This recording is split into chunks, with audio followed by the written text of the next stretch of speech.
Hey everyone, my name is Karen Cravado. I'm a shoemaker, I'm an artist, and a storyteller. And today I want to talk about the story, The Elves and the Shoemaker. It's a pretty commonly known one. It's from Grimm's Fairytale collection and written in 1812. And in a nutshell, if you recall, the story is about a shoemaker who just has enough leather to make one more pair of shoes.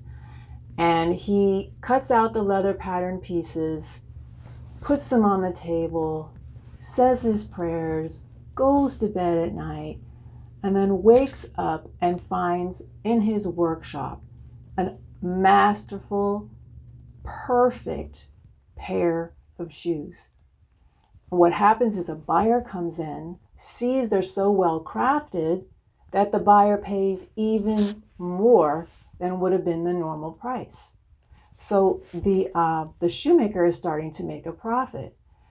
And the same thing happens again and again, where the next morning there's more shoes, more sales, more money.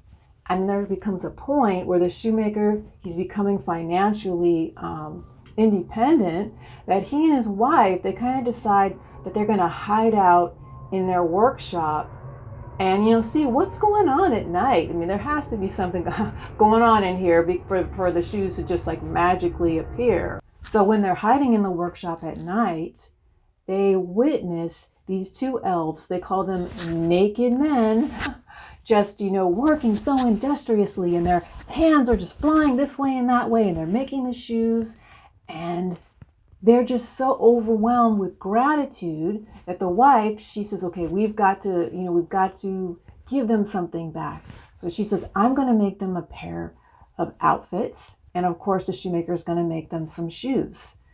As a child, when I was introduced to this story, there wasn't anything that I can recall that was Christmas related.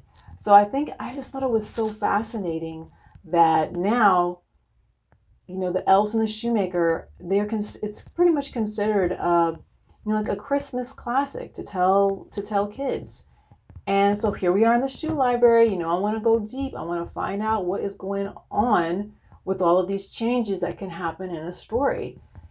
And now in modern adaptations of this story, the evening where the couple are, in their workshop at night, kind of spying, seeing what's going on, that evening is actually the evening before Christmas Day. So you can just drop in some Christianity right there. And it's another kind of trope for them to tell these Christian values, that if you're hardworking, you're humble, and you're, pious, that you will be rewarded.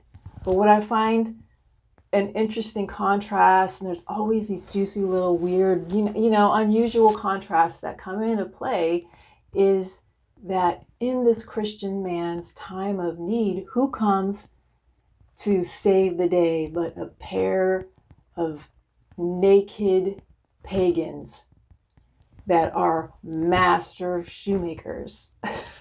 It's crazy. But that's how I see it. That's how I'm breaking this story down. Because these pagans, they come in and they help him prosper. So the way the shoemaker, though, decides to show his gratitude is to clothe these naked pagans, right? Because also part of Christian values is that nudity is sinful. I think it's kind of funny, too, because it's just like, well, these naked guys, they came in and they helped you make shoes even better than you can make yourself. But, let's put some clothes on these guys. Let's civilize them. So just always these little interesting, conflicting points of view that get related through symbols of shoes and stories all around this topic, that just gets my juices going. And now, since elves are master shoemakers, don't you think one would be in the best position to be a shoe critic during the holiday shoe shopping season?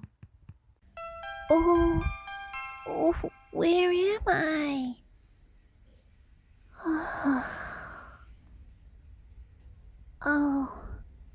Oh, not here again.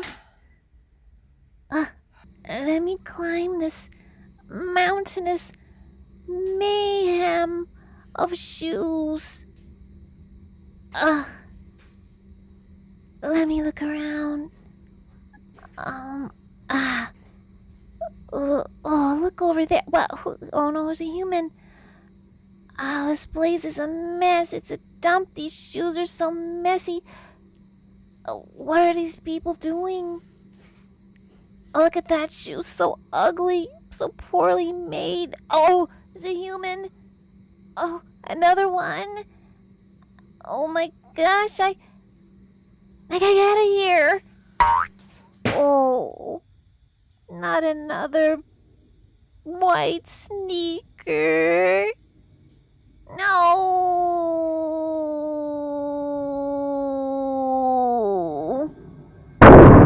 This is horrible. I've seen too much. I can't see anymore. So disrespectful. I'm out of here.